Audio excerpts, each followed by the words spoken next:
This is VCC Connection, and I'm Ray, and I'm so glad you're with me today.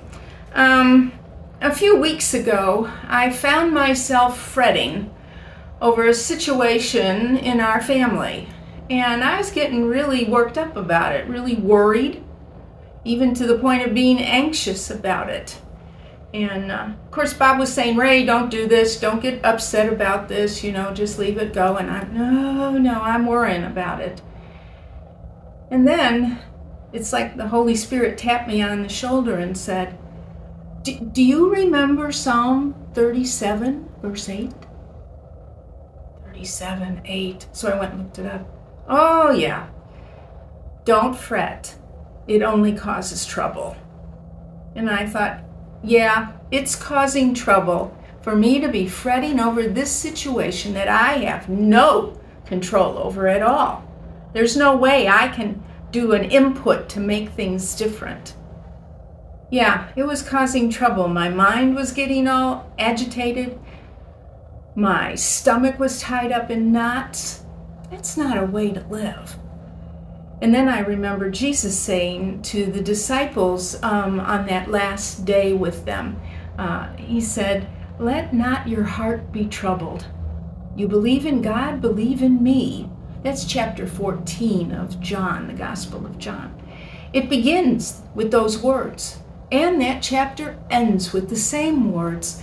Do not let your heart be troubled. Believe in me.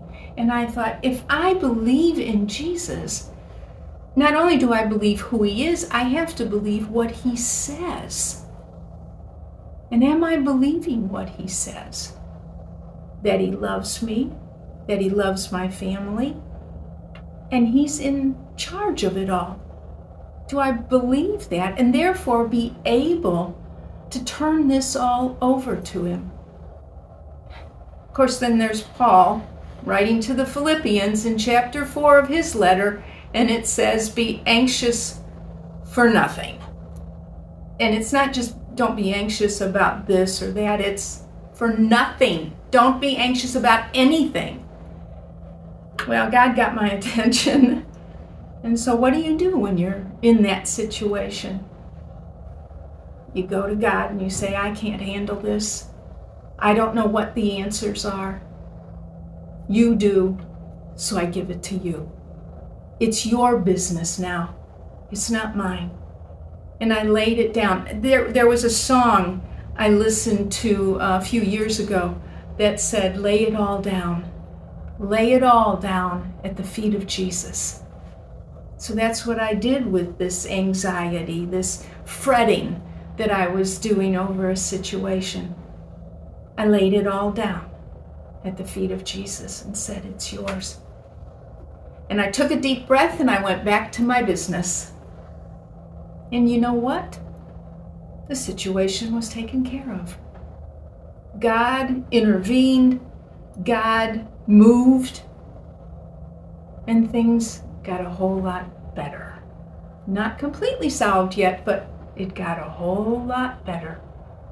So I encourage you this week, don't fret, don't worry, don't be troubled about things in your life, but give it over to Jesus.